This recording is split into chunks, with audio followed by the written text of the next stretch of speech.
अपना अपना कर्तव्य करो, ज्यादा मेरे शरीर का कोई भरोसा, ये शब्द होते। तो अब जब आचार्य जी ऐसा बोलते थे तो तात्कालिक सुनने में तो क्या लगता था, बुरा लगता था कि नहीं, क्योंकि अपना मोह, अपना राग, कभी ये सोचता नहीं था ऐसा होगा। लेकिन उनके अंदर मोह भाव नहीं था। ये तो अपने से एक तो संसार की यही तो विशेषता है, छद्मस अवस्था की यही तो विशेषता है कि जिससे अपन को मिलता है उससे ज्यादा अपन को क्या हो जाता है, राग हो जाता है। सामने वाले को राग है कि नहीं है, पर उनके मन में कोई राग भाव नहीं रहा। इसलिए कहा यात्री हमेशा अपने आप की यात्रा में भला सतर्क रहता है। ऐसे ही मोक्ष मार्ग के यात्रियों में पूज्य आचार्य भगवान की यात्रा, उनकी तो अद्भुत यात्रा रही है। उनके अंदर कोई राग नहीं, कोई निरीक्षता नहीं है। उन्होंने कभी किसी से राग भी नहीं किया तो किसी से द्वेष भी नहीं किया। विकल्प ना हो, सबको निर्विकल्प होना, यही सबसे बड़ी साधना मानी जाती है। और बस यही उनका उद्देश्य होता था। इसलिए कविताओं की इन पंक्तियों से अपने आप को कि हमें करना क्या है, दोपन में जीने से, हमेशा दो के ना भाव करने से, हमेशा जहां दो होगा वहां द्वंद्व होगा, जहां एक होगा वहां निर्द्वंद्व होगा। राग द्वेष बताओ एक में होता कि दो में? लड़ाई झगड़ा एक में होता कि दो में? कभी अकेले में लड़ाई हुई? कभी कसाय भाव अकेले में बैठे जागृत हुआ? नहीं होता। कभी भी जब जब भी जहां होगा, इसलिए कहा द्वैत जो होगा, जहां दोपन होगा वहां कहीं ना कहीं राग देश मोह कसायों का संबंध अवश्य होगा। ये कविता में मात्र है, किसी दूसरों का उपदेश नहीं है। एक सुई और धागा का उपदेश, ये तो एक अपनी बात है। उन्होंने ये कहा अब दो से हट करके एक की ओर आ जाओ, एको हम। अब दो की ओर विभाजन मत करो, भेद ज्ञान मत करो, ये तुम हो ये मैं हूं, ऐसा मत कहो। मैं हूं, तुम हो। मेरापन तुम्हारा नहीं हो सकता और तुम्हारापन मेरा भी नहीं हो सकता। जैसे आप लोग व्यवहार में करते, भैया मेरी संपत्ति सो मेरी है और तुम्हारी सो, सज्जन लोग ऐसे ही सोचते हैं। अपनी अपनी सीमा, अपनी अपनी मर्यादा में रह करके अपने आप को क्या करो, साधो, समझो, समझने की कोशिश करते रहो। अगर हम इसको समझते हैं, साधने की कोशिश करते हैं, तो यही हमारा जीवन का सबसे बड़ा क्या होगा, उपलब्धि होगी। इसलिए दो की नहीं, द्वैत से नहीं बढ़ना, अद्वैत की ओर बढ़ना है। इसलिए टुकड़े दो को एक रूप देना है। सुई बन करके कैसे देना है, तो सुनो, क्या बनो, सुई होना सीखा है, फिर दूसरे ने पूछा। अब आगे देखिए, वो भी है, उसने भी अपने जीवन काल में पूछा, तो उसने कहा, फिर दूसरे ने पूछा, इस दीर्घ जीवन में ऐसी कौन सी साधना तुमने की, ऐसी कौन सी साधना की तुमने फलस्वरूप सबके स्नेह भाजन हो। आप जीव देखो सब तुम्हें चाह रहे हैं, जहां देखो तुम्हारी जय जयकार हो रही है, जहां देखो सब आपके लिए ही क्या कर रहे हैं। मैंने सुना है ऐसा, क्या बात है, ऐसी कौन सी साधना की तुमने फलस्वरूप सबके स्नेह भाजन हो। सभी लोग तुम्हें चाह रहे हैं, सभी लोग तुम्हारे लिए मांग रहे हैं, ऐसे स्नेह के भाजन हो। उत्तर मिलता है कि कर्म के उदय में जो कुछ होना सो होना है, कर्म के उदय अपने आप का देखिए, अध्यात्म का चिंतन एक ज्ञानी का चिंतन होता है कि कर्म के उदय में जो कुछ होना है सो होना है, सो धरा सा, सो धरा यानी धरती के समान, पृथ्वी के समान, धरा सा जरा होना सीखा है, सहन करो।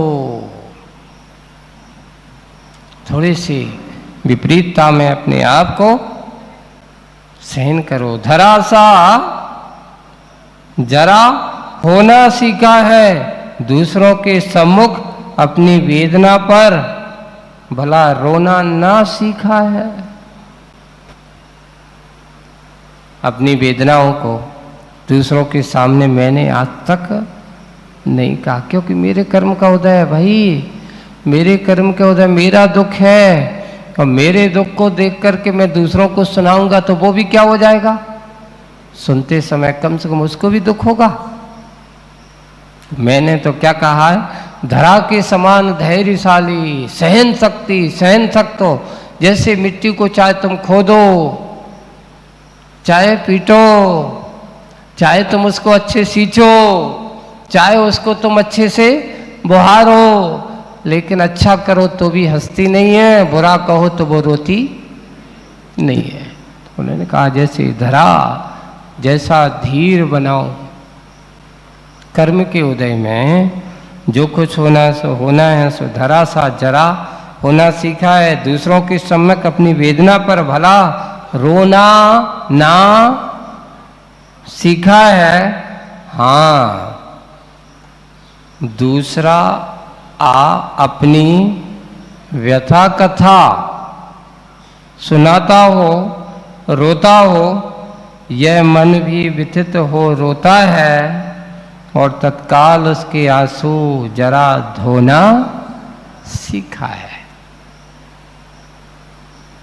बस मैंने अपने जीवन काल में इसलिए ऐसा होना सीखा है। ये दोनों बातें हैं कि बन सके तो दूसरों के आंसू पोंछना, किसी दूसरों को जबरदस्ती आंसू दिलाना, ये काम हमारा नहीं होना चाहिए। रोते हुए को हंसाना ये बड़ा पुण्य का काम है, और हंसते हुए को रुलाना, एक हंस रहा है, अरे ये तो बड़े अपने आप को बहुत खुश है, इसकी हंसी में उड़ाता हूं। हंसते हुए को रुलाना जैसा बड़ा पाप का काम दूसरा नहीं, और रोते हुए को हंसने जैसा पुण्य का बड़ा कोई काम।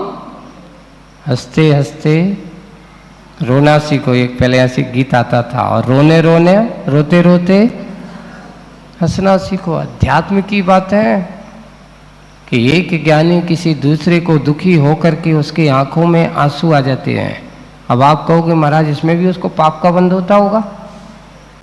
देखिए, आपको उसको पाप का बंध नहीं होता, ये ध्यान रखना।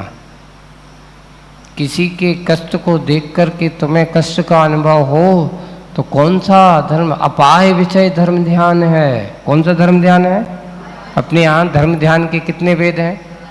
4 वेद। सबसे पहले आज्ञा विषय है ना, दूसरा अपाय विषय, तीसरा विपाक विषय, चौथा संस्थान विषय।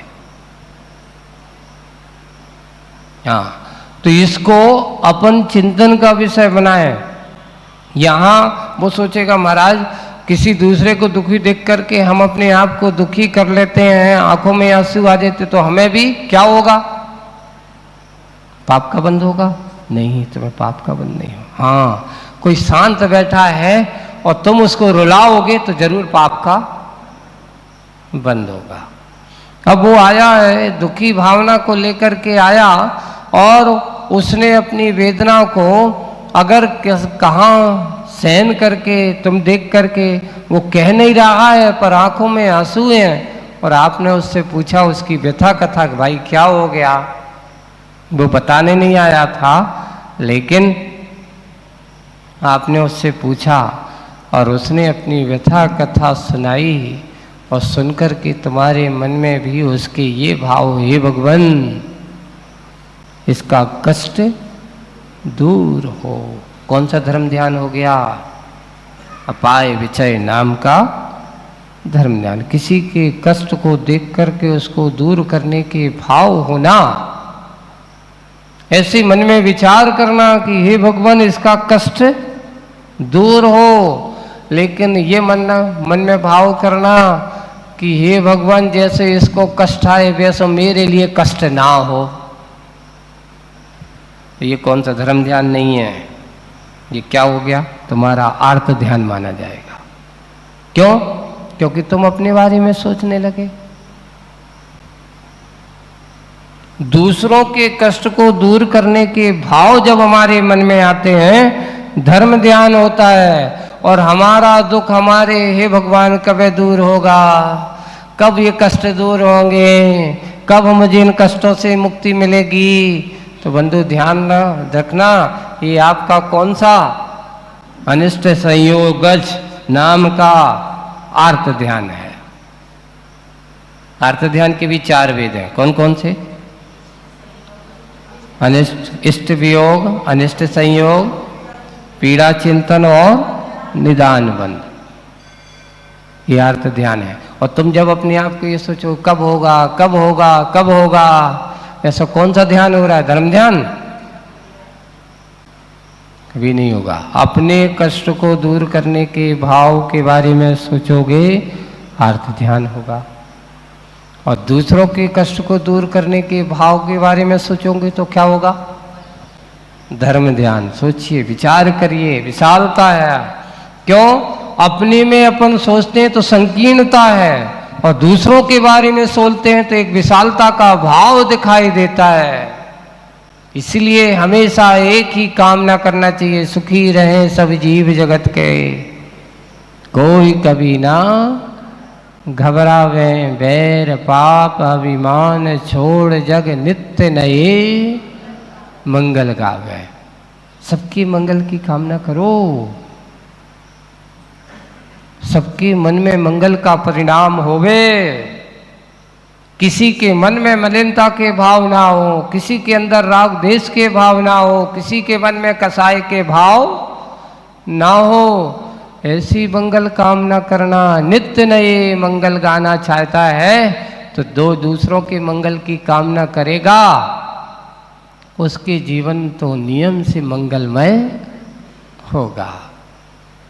आज आप किसी दूसरे को अच्छा बनाने की कोशिश तो करो, किसी की सद्भावनाओं से ग्रसित होकर के करो। अपने यहाँ लिखा है कि जो जीव सबके हित के बारे में सोचा करते हैं उनके लिए ही तीर्थंकर प्रकृति जैसे पुण्य प्रकृति का बंध होता है। हमारे पूछा गया, हमारे तीर्थंकर भगवंतों का शरीर का रक्त सफेद क्यों होता है? तो उन्होंने लिखा है उनके अंदर किसी जीव के प्रति द्वेष भावना नहीं होती है, उनके मन में किसी के प्रति बुराई करने का, बुरा करने के भाव नहीं होते, ऐसे वात्सल्य भाव से भरे हुआ करते हैं, सभी जीवों के हित के लिए हुआ करते हैं। इसलिए उनका जन्म से ये पुरानी उस तीर्थंकर प्रकृति का विशेष पुण्य कर्म सत्ता में उनके पास है। उस सत्ता के प्रभाव से, उस पुण्य प्रकृति का प्रभाव ऐसा है कि वो कभी किसी के बारे में बुरे भाव नहीं करता। अपना जीवन सुधारने का काम करना है तो अपना भाव कभी बिगाड़ो मत। जैसे एक और होता है, एक बार किसी ने कहा था व्यवहार में दुकानदारी संसारी आत्मा की दशा से और एक मोक्ष मार्गी के। एक गृहस्थ जो है, जो धंधा पानी करता है और उसकी अगर जो वस्तु खरीदी हो और अचानक भाव घट जाए तो उसको क्या होता है? अरे भैया बहुत उथल पुथल चली है, अब क्या करें, अब क्या होगा, अब क्या होगा? क्यों?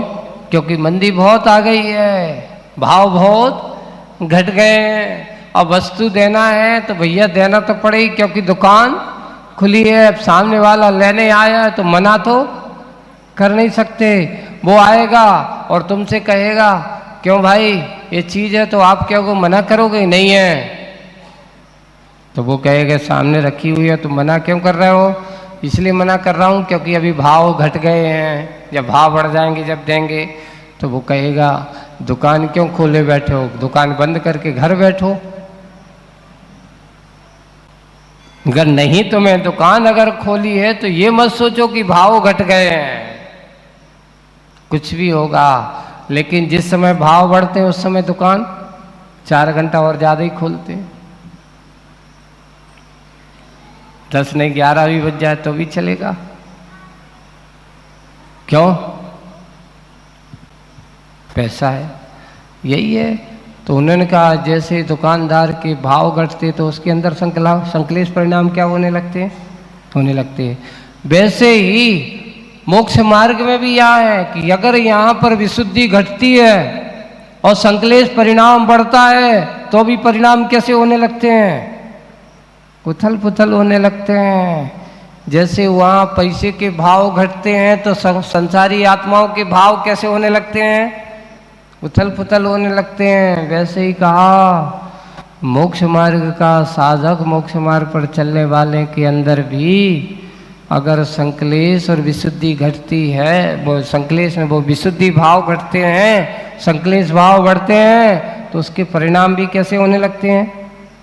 उथल पुथल होते। इसलिए यहाँ विशुद्धि को बढ़ाओ। जितनी जितनी हमारी धर्म धर्मात्माओं के प्रति आस्था भाव बढ़ता है उतनी उतनी हमारी विशुद्धि भी बढ़ती चली जाती है। यही शुद्धि हमारी सबसे बड़ी है। तो मैंने क्या किया है, हमेशा कर्म का चिंतन करना सीखा है, कर्म के उदय के बारे में सोचा है।